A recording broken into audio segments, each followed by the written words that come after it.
Welcome back to Legends Live, as presented by the National Basketball Retired Players Association, the home of all our NBA and WNBA legends. I'd like to remind viewers you can submit questions during the show.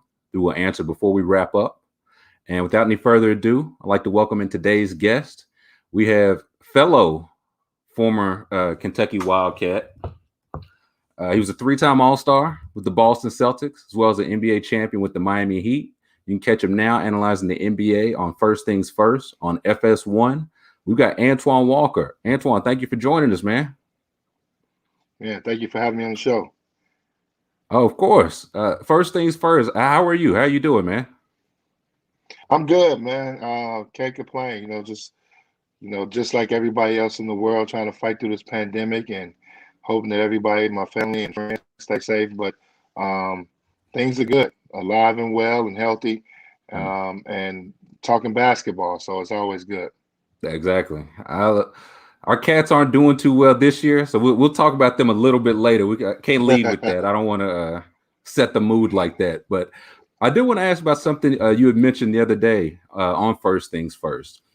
You were talking about, you said you didn't think uh, like Zion or Giannis were in a position to take over the league. Were you saying like in a currently, or are you saying like in the future? I just wanted to, could you elaborate on that? Well, I think with Zion, obviously, I think with his shape, is going to always be a question mark.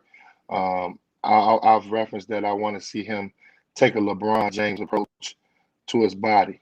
Mm, We all know LeBron, spends a ton of money and is really attacks his body hard in the off season.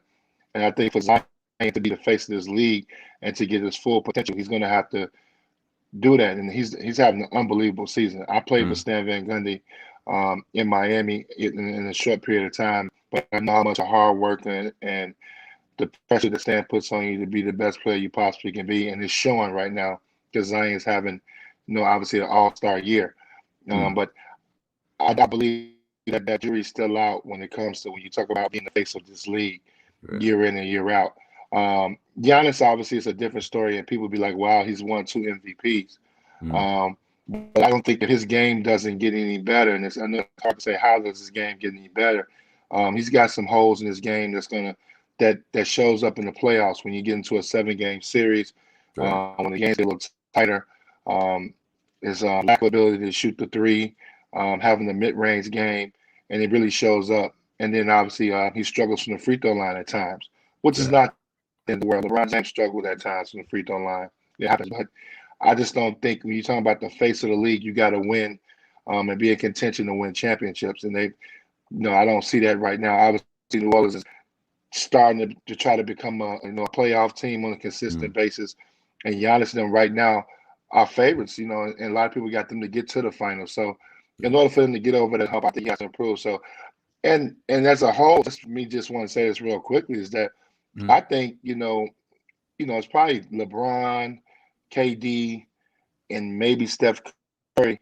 I mean, after those three, it's just a collection of good stars in the league. I don't think right. it's that can carry this league. You can have 25 or 30 players in this league carry this league, and I Mm, think that's what's great about it, having a good balance where it's not really every year make it. We could take the next 10 years. You don't know who can win it. right. Being that LeBron's coming towards the end, so I think that's where the league is at now. I think it's in great shape. You got players teaming up together, so I think it can be different winners every year. We might get away from that teams having a 4 or 5 year run where they dominate the league. We just Right. seen Golden State do it. We saw Mm. Cleveland go to, LeBron's went to 8 straight finals. I mean, we might get away from that. I think it's going to be a look more balanced in the league now. Now, you mentioned like guys teaming up. How do you feel about that? Because I know some of the former players, like some are fine with it, some are opposed to it. How do you feel like, Brooklyn Nets, probably the most recent example, like Kyrie and Kevin Durant going Man, up there, and then James Harden, Jordan. How do you Tyler, feel about that? man, I used to be the biggest hater. I used to be, stay with your own team, Right. don't join together. I'm serious, like, and I have to admit that. And I'm probably on national TV, a lot of tape things talking about guys. I really hated on Durant making the move, going to play with Mm-hmm. Golden State. I did not like that move. Um, but I have a change of heart. And Mm, because I've been a historian of the game and learning the game, if you think about some of those, as an example, those Celtics, Lakers teams back in the 80s, they mm. got 4 or 5 Hall of Famers per team, maybe 6 Stacked. All-Star teams, and they were able to coexist. And we enjoyed basketball back in the day, watching those teams play. So I just changed my mind on it. I Hmm. think now, if you want, the league has changed now where you actually could go win and make your money. You don't Right. necessarily have to be in one spot, and that's the beauty of the league right now. You're able to still make the type of money that you want to make, and not have to stay on one team to do it. You can move around, so you got to embrace that and enjoy that. And some guys you like to see play. I mean, right now, watching Brooklyn play is exciting. It's must see TV, Yeah. especially when Kevin Durant comes back. Being able to watch those 3 guys play offensively is a treat. So I've changed my mind. I've have a change of heart. I have no problem with guys teaming up, but I was one of those older players that wanted you to stay with your team, figure it out. Right. I was a big advocate of that, but studying history and actually doing kind of a over COVID, doing one of these lives with some of the older players, I realized that, man, these were 6 All-Stars on that team. You think They were about loaded, Magic, man. Worthy, yeah, Kareem, but you look at some Byron of the Celtics Scott, team, Michael Bird, Thompson, Paris, and yeah. yeah, like it was like, so I have no problem with it. I had a change of heart. Okay, that's big of you to admit. I feel like a lot of people wouldn't necessarily admit that. They would just keep, riding the old take they had, uh, until the wheels fall And off. I'm an old school guy. I'm an old school guy, but I had to change my opinion on that. Okay, okay. I do want to ask something about Giannis. You mentioned, he's got a couple things he could work on: the mid range, the 3-pointer, free throws. Of those, or maybe it's something else. What's one thing that you would like to see him? Like, is it the 3-pointer? Like, see him fully commit to that, or a post game, or the free throws? Like, what's the one thing you think he could, nail down to take into the postseason, have some of that success translate? I think if he can get a mid-range game, and not necessarily he has to be a knockdown 15-foot shooter, but I Mm, think work on his offensive game from there because he's so long. He's able to make quick moves from 15 feet and get to the basket. Somewhat, kind of like semi-posting up right in that mid-range area and getting where he mm, wanted to be to a comfortable spot. I think we'll take his game to the next level. I'm not worried about the three-point shooter. Everybody can't be a three-point shooter. He's capable right. of making a three.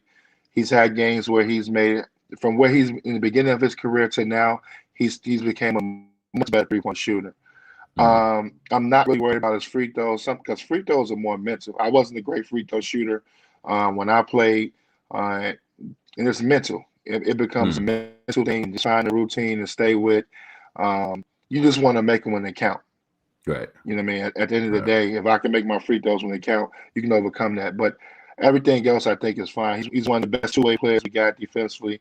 He has all things. He would be two-time MVP if he wasn't. He's been Right. terrific these last couple years in his development.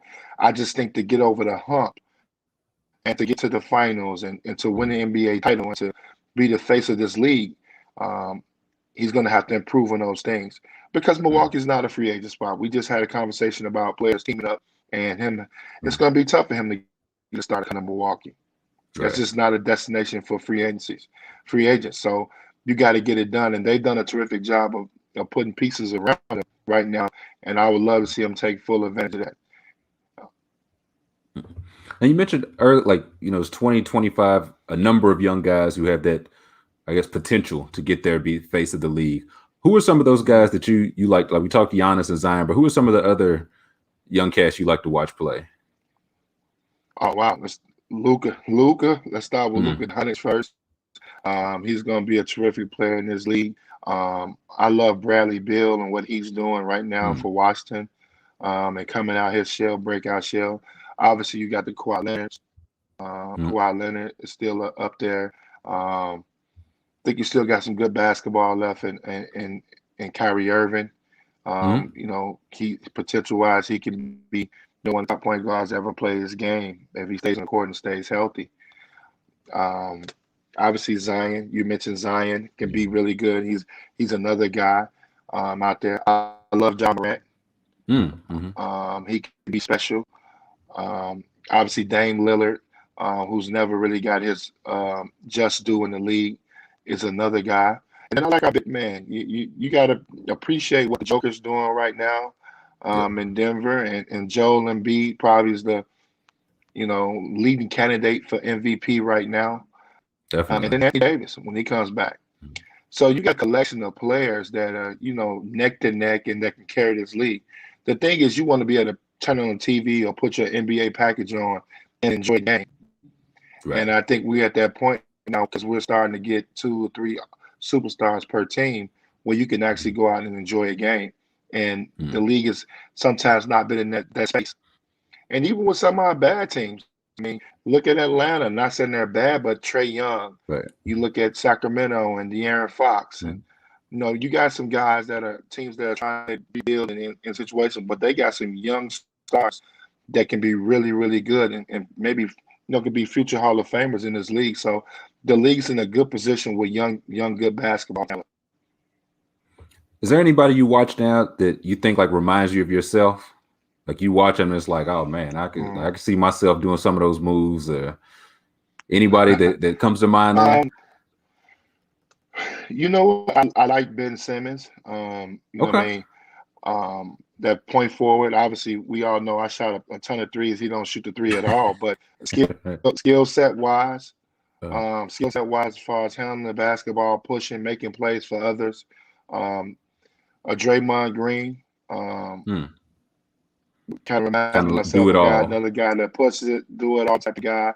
I have more offense than Draymond. He struggles Mm-hmm. sometimes to score, Mm-hmm. but those are kind of guys I kind of look at that play like me. Lamar Odom, when he played, Mm. we kind of played the same.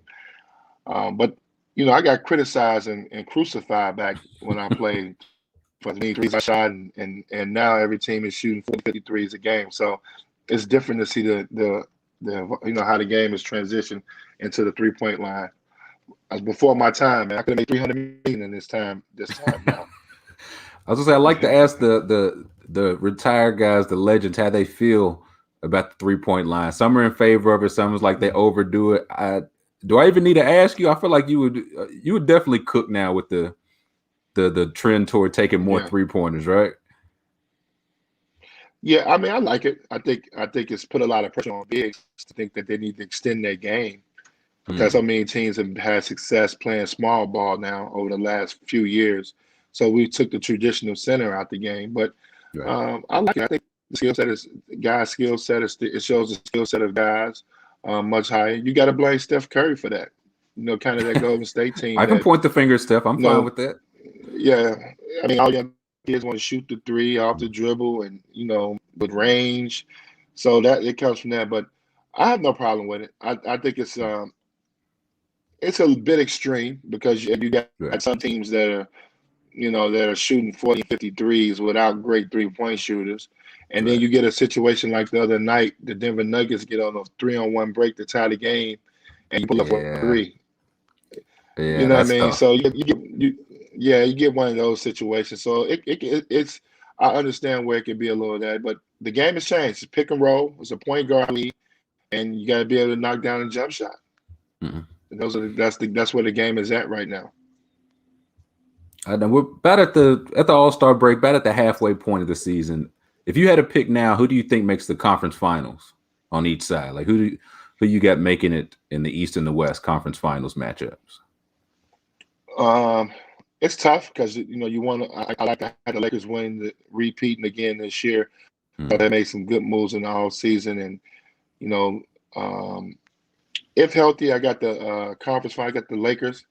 Um, depending how seeding goes, I think we're gonna get that matchup, the Lakers Clippers matchup. Okay.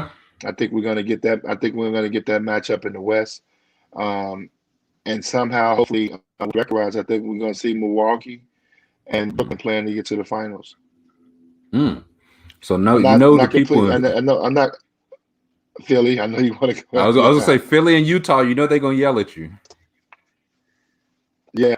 Um, Utah, I'm not sold yet. I'd still, I think Rudy Gobert is a very good player. Mhm. I just think they're missing that second star. I think they have a Mm. very good team. They play well together. Um, they play well together for years now. I think you need a little bit more than Donovan Mitchell. I Okay. know he was great last year in the playoffs. Mhm. Um, Mike Conley's playing well this year, but he's never been an All-Star in his career. So Mm. so I just don't think they have enough out west. I think the Clippers and the Lakers are better than them, and I Okay. think Phoenix Suns probably are better than them too. I think the Okay. Yeah, Phoenix Phoenix Suns playing some good ball. is better. Well, I just think with the addition of Chris Paul and what they have over there gets them over the hump against the Mm. Utah Jazz type team. Um, and in the East with Philly, I love Philly's starting lineup. I think Philly needs to add a piece to it. Their Okay. team, because of the lack of shooting of Ben Wallace not shooting the basketball, um, I think Steph Curry, Steph is a bag up at Mm. point guard position. He's obviously a great 3-point shooter. They probably could use a move at the point guard position. But it depends how those young guys play. And I'm just saying, Right. Check Milton's, Tyrese Maxey, if those guys Mhm. can play as good as they've played so far during the season come playoff time, then they got a legitimate shot. But Right. right now, I like Milwaukee and Brooklyn a little bit better. Okay. And who would you have in those matchups? You got Lakers or Clippers? Uh, Lakers hold. I like Lakers. Okay. Um, and I like Brooklyn. I just think with Brooklyn, it's going to be very hard for teams to get to 120, 125 four times in a Right. 7-game series. And the unique thing about Brooklyn is that they have three guys that can get you 40 at Yeah. any given moment, 35, 40 points. So they can all win a game for you. And Right. every team don't have that luxury. If you watched the finals last year, you saw Jimmy Butler. The Mhm. 2 monster games he was able to pull off, those are two games they won. Mhm. But if you don't have the other star or other person that can actually come in and help you, it's going to be tough when they got three guys. So I think Brooklyn is going to come out the East. And actually, right now, if I had to pick a champion, it's probably the Brooklyn Nets right now. Really? You think that defense will hold up? There's a lot of concerns about if they'll be able to, just make enough stops. Because, like you said, they're going to score 125, 130 Well, I points. think I think DeAndre Jordan. If you watch them, he'll be when you get to that point, he'll be back. Solid defensively. You could Mm. play him against the Lakers if he got in the finals because they Right. play Mark Gasol, they play Anthony Mm. Davis, so it's not like they're gonna go super small. So he'll be able to play him. Um, Kyrie Irving's probably the one guy that's the defensive liability. Kevin Durant's a pretty good two-way player. Mhm. Harden can guard his man. We've seen Harden make great defensive plays in Mhm. different times. He'll be okay. So I'm not necessarily worried about that. But you got to be able to score the ball. Right. You got to be able to get up there and know that others are starting to get confidence. The Joe Harrises of the world and all that Mm. stuff. Those guys are starting to play well. Jeff Green. Um, Brooklyn's going to be tough. I got them right now. Barring any injuries and KD comes Mm. back healthy, I think the Brooklyn Nets is going to be the NBA champions. Okay. We might have to hold you to that because Philly and Utah. I just want to warn you, they're gonna yell at you. They don't like when you don't pick their team to win every game. You probably know I that by mean, you now, got to though. think about it. Yeah, but when you make these super teams get to the finals and have a shot, man. It's like the Yeah. Lakers last year. LeBron, you get AD. I mean, you got a shot. Yeah. Immediately, you become a favorite right there. The Clippers got upset. They were up 3-1. I mean, Mm-hmm. you have a legitimate shot. It's tough to beat those teams that put multiple stars together. Mm-hmm. Now, as I mentioned, we're coming up on the All-Star break. You were three-time All-Star Mhm. yourself. What do you remember about your first All-Star game? Man, New York City, first of all, Madison Square Okay. Garden, legendary. So that was the first part, and then the second one was it was weird because Michael, it was '98. The Mm-hmm. rumors were swirling that Michael could be Michael's last year playing, wasn't going to be with the Bulls anymore, all those things. But the thing that was for me personally, it was a dream come true. It was a surreal moment for me Right. when I got on that bus and it was Michael Jordan, Reggie Miller, Tim Mm-hmm. Hardaway, Grant Hill, guys that I looked up to, and now my second year in the league, I'm actually in an All-Star game with them in New York, Madison Square Garden. Larry Bird was my coach. I Okay. remember those moments. I remember those moments for me more so than the game itself. The game was great. Right. I had a ton of fun playing. I got to play a lot of minutes. Actually, that probably is the most minutes I played in my 3 All-Star games was that game. But just a special moment to be a part of that in New York City. The whole weekend itself, star-studded, the parties, everything. I probably was too young to really embrace it, but when I think back, Mm, it's a very special moment in my career. mm. Now, do you have a favorite moment from any of the three? Like just a favorite. It could be during the game or during the weekend. Just one moment from your All Star trips that stands out that you still think about. Um, I think it's a picture of this, but mine is 2003 All-Star game, Michael Jordan's last year. By Mm, this time, I had had a couple years of being really good friends with Michael and being around him in the summers training and everything. mm. But it was a locker room situation where it was me, him, and Kobe, Okay. and just sitting in the locker room and just talking to those guys and listening and soaking up that information. Me and Kobe came in together in '96, but Mm, just to be in that circle and to hear that conversation talking about basketball and just life prior to the game was special to me. mm. Now you mentioned that '96 draft class yourself, Kobe, Ray Allen, Iverson, Steve Nash, a lot of All Stars, some Hall of Fame guys. What do you remember about the draft and like the draft combine process as a whole? Because the draft combine now looks completely different Um, than it did. well, that process was nerve-wracking, but also it was fun. So Mm, I worked out for teams from 2 to 11. They were picking from 2 to 11. And mm, what I did that I think most guys should do, I never left school. So I stayed down at school and trained from school to mm, kind of keep myself focused. And I didn't go to a big city and work out with. I know these guys now work out with all these trainers and all these mm, big cities and stuff like that. I stayed in Kentucky, worked out with the trainer that I had been working out with, and just stayed focused and just worked out from 2 to 11. The process was different. You go in the night before, you have dinner mm. with the GM, the coaches, and the one thing that I vividly remember is that they know everything about you. It's like they when they're interviewing you, you go in there, they know everything already about you. So it's kind of like they're like waiting on you to like lie or not tell the Right. truth Right. about something. But I was 19 years old, so I didn't have too much going on in life. But just it was just great to see them know so much about you. And Mm, every team was different. You know, it's crazy. The Boston Celtics drafted me, and that was mm. my shortest workout.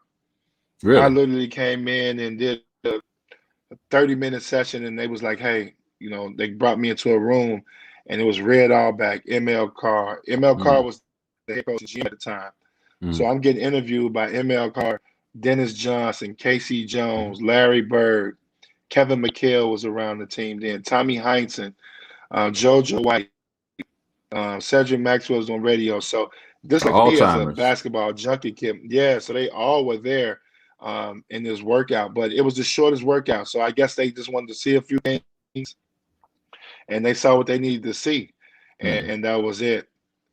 Um, Funnest workout probably was Minnesota. They were picking like fifth, mm. but Minnesota brought in all the best small forwards, Okay. like six of us that were supposedly really good. So Mm, we got to play one on one. They made it real okay. fun. It was a one on one knockout, playing that type of game. But the process was actually really really good, and working out for 9 teams, giving myself an opportunity to have range in the draft. Mm, You know, you hear about these guys, oh, I'm only working out for 2 teams. I yeah. gave myself some range, Mm, and that was really good. That was good on my part to be able to have a lot of range, just in case a team that you thought was going to pick you didn't pick you. mm. Now, did you know you were going to Boston until that time? Like, did they tell you anything? When they had you in the room, did they, No, or it was you found out when everybody else found out? no, we just knew they traded up to 6. They traded Mm, their pick and for Eric Montross, Dallas, and moved up to 6. They felt like I wasn't going to be there at 9. and they moved Mm, up to 6 and picked me at 6. I thought I was going to Minnesota. That was probably my best workout. But they had just drafted Kevin Garnett the year before. mm. So Yeah, there's no way kind of you the two same guys could position. have worked out. Yeah. Right. And then they had they needed a point guard. So they ended up taking Mm, Stephon Marbury. mm. Forgot about him. He was in that Was a class great too. pick.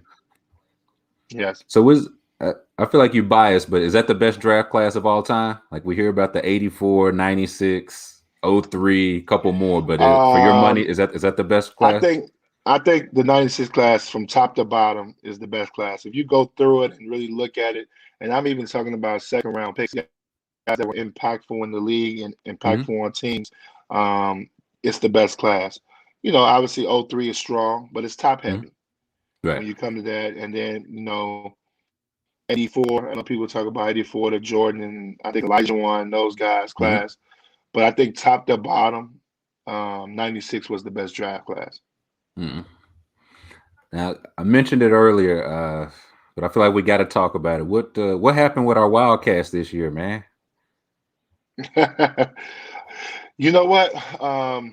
This is my first year not doing the SEC in 4 years. Mm, And from what I saw, and I've watched quite a few games, mm, this is the first year that Cal did not have a dominant point guard. mm. And Yeah. if you look at the history of Calipari in his coaching career, he's had a big time point guard. Yeah. From the John Walls, Tyler Ulis, Eric Bledsoe, De'Aaron Fox. I mean, the list goes, Derrick Rose. The list goes on and on. And he'll have a point guard this year. Mm, If you look at it, he didn't have a dominant point guard. Um, and the lack of, I know he had the kid transfer in from Wake Forest, but he didn't have any juniors or mm. seniors. So, Right. usually with your freshmen, he sprinkles in. He's still got a couple juniors and seniors in there that have been in the program. They know how to win. Mm, And he didn't have that. right. And it showed this year. And when you got a young group like that, the pandemic and all that stuff does Mm, not help. You got 4 or 5 guys that got different agendas, and we know what that agenda is to play at the next level. mm, And things don't work out early on. That's what happens. And obviously, Cal is trying to win games and win a national title, so you got to get these guys to buy in. And he's the best at doing it. He's the best I've ever seen to get top All-American players to buy in. He's the best at it.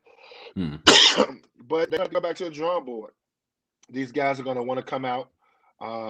He's going to have a great recruiting class come in. He's going to have to mm. balance it out. Which guys are ready for the pros and which guys are going to stay in. Because we can't take another year like this year.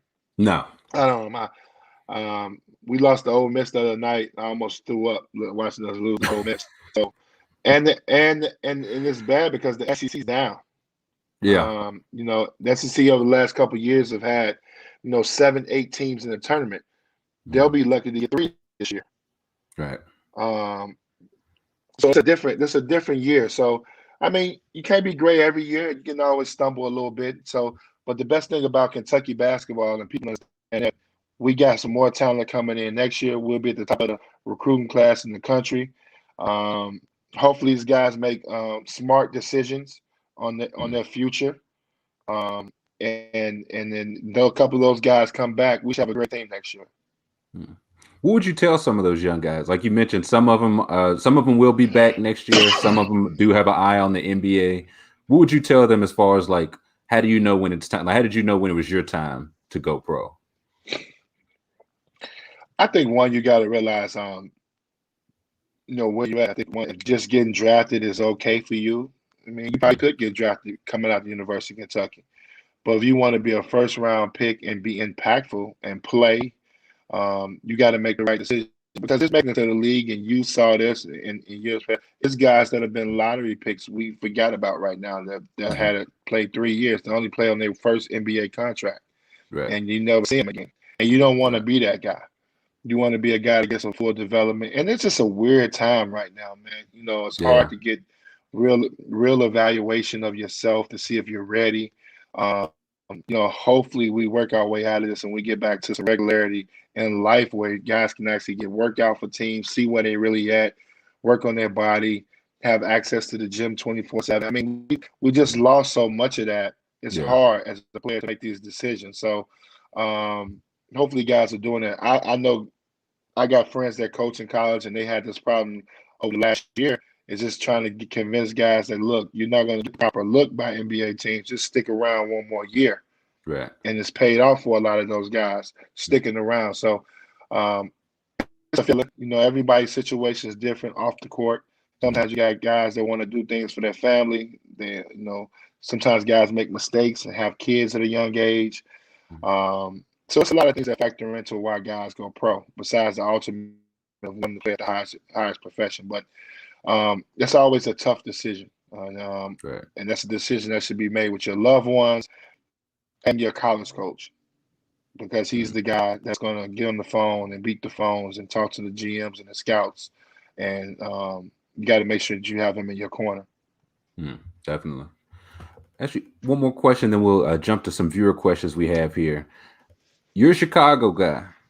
There's a lot of great hoopers that come out of Chicago. Who's your starting lineup of Chicago ballers? Whoa. It could be Ooh, past, present, young guys, old heads, whoever. Just your starting five, and you can put yourself into it if you want. But who's your starting five? I'm definitely going to be in the starting lineup. You don't have to worry about that. I would go Isaiah Thomas. Okay. Myself, Mark Aguirre, Dwayne Wade, and Ben Wilson. Okay. Old school Benji Wilson. Is Chicago's five beating any other city's five? We definitely competing. I mean, I think New York can put together a really good five. California can put together a really good five. Actually, Seattle Washington can put Washington together a State really has a good lot. five Yeah. too. Yep. Yeah, they can put together a really good five, but we'll be right in the mix.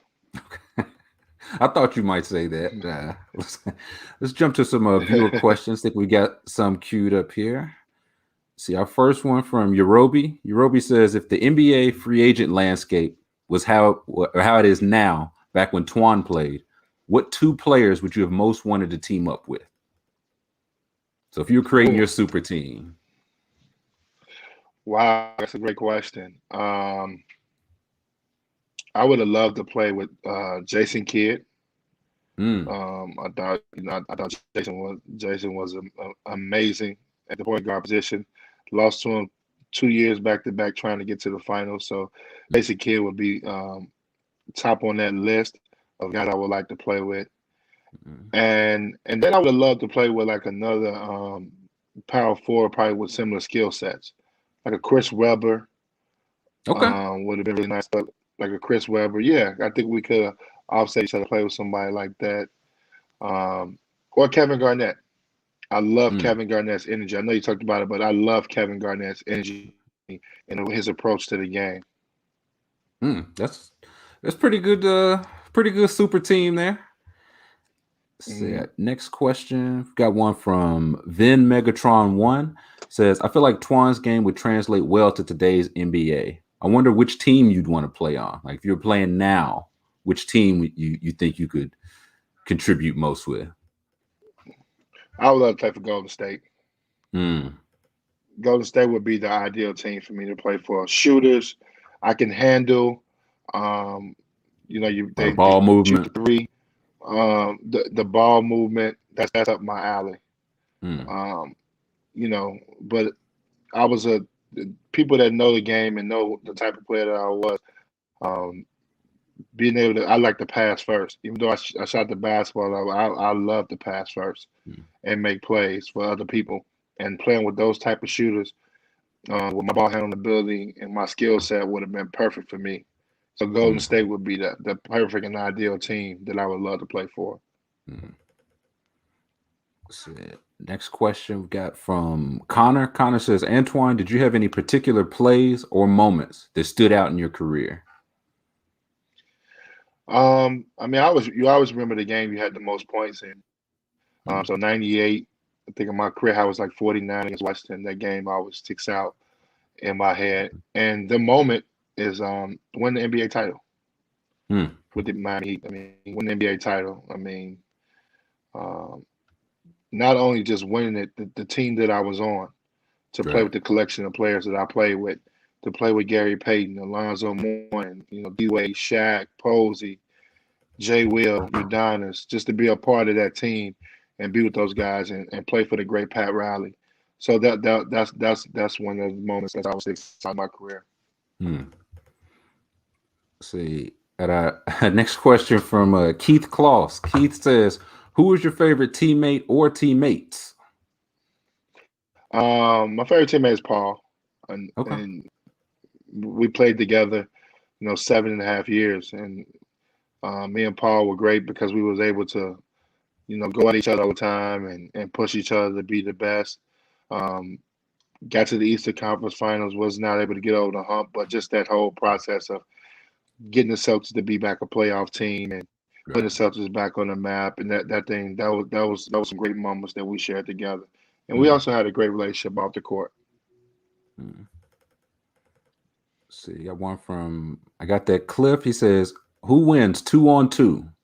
You and Paul in 02-03, or Jason Tatum and Jaylen Brown today? Who wins that?" Oh, that ain't even close, me and Paul. Okay. Close, me and Paul. They ain't tough enough yet. They Okay. getting there, and I like Tatum. I think Tatum is the next Celtic that's going in the Raptors, and Jaylen Hmm. Brown has made tremendous strides to become an All-Star this year. So I like both of those guys, but me and Paul were too tough back then. We was tough. They ain't Okay. tough enough yet. Y'all cleaning them up.